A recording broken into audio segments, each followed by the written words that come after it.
taliska ciidanka booliiska iyo nabad sugidda Soomaaliya ayaa xalay howlgallo saacado badan qaatay waxa ay ka sameeyeen xaafadaha Seebiyaan iyo Siliga oo daba socday howlgalka Samakaab oo lamaha amnigu ay kaga dhawaaqeen magaalada Muqdisho si loo ciribtiro kooxaha burcadda ee dhacaya dilka u geysanaya shacabka reer Muqdisho. Saraakiisha hogaaminaysay howlgalka oo goob fagaara isugu keentay dhalinyaro aad u fara badan oo lagu soo qabqabtay howlgalka ayaa faray shacabka reer Muqdisho in ay la xiriiraan lambarada gaagaaban ee lagala xiriiro laamaha amniga haddii ay arkaan kooxo falal amni dari ka geysanaya magaalada Muqdisho. annaga idin dhibi ma qof faylka idin geli ma arkinino qof walba qalab aan wato gacanta saara kalarka ugu koowaad ma taqaanaa waa buluug haddii uu ku soo saaro oo kalarka adiga gacantaada aad ku aragtay indhahaaga ha isdhibin dawladda u shaqaysaa iga dhuuma iska tag anna ku fiiri maa saa ku kashifi maa soomaan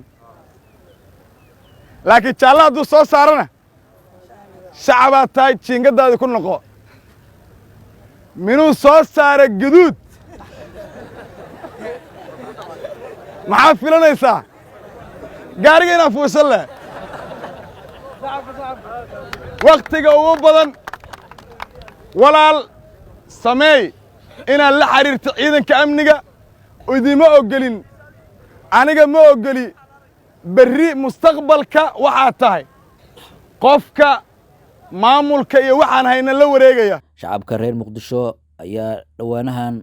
waxa ay ka cabanayeen kooxo abaabulan oo dhac iyo dil u geysanaya shacabka taa oo keentay in boolisku uu ku dhawaaqo howlgalka Samakaab oo lagula dagaalamayo kooxahaasi talisku ay ku soo qabteen dhalinyaro aad u fara badan oo lagu tuhunsan yahay in ay ka dambeeyaan falalka amni darri ee inta badan ka dhaca magaalada Muqdisho. Waxaana sidoo kale laamaha amnigu ay horay u joojiyeen in wixii ka dambeeyay 6 habeenimo aysan shaqay karin mootada nooca loo yaqaan mooto bajaajka oo ay ku xamaashaan dhalinyaro aad u fara badan. Waxaana talisku arinta uga gol leeyahay xaqiijinta amniga caasimadda.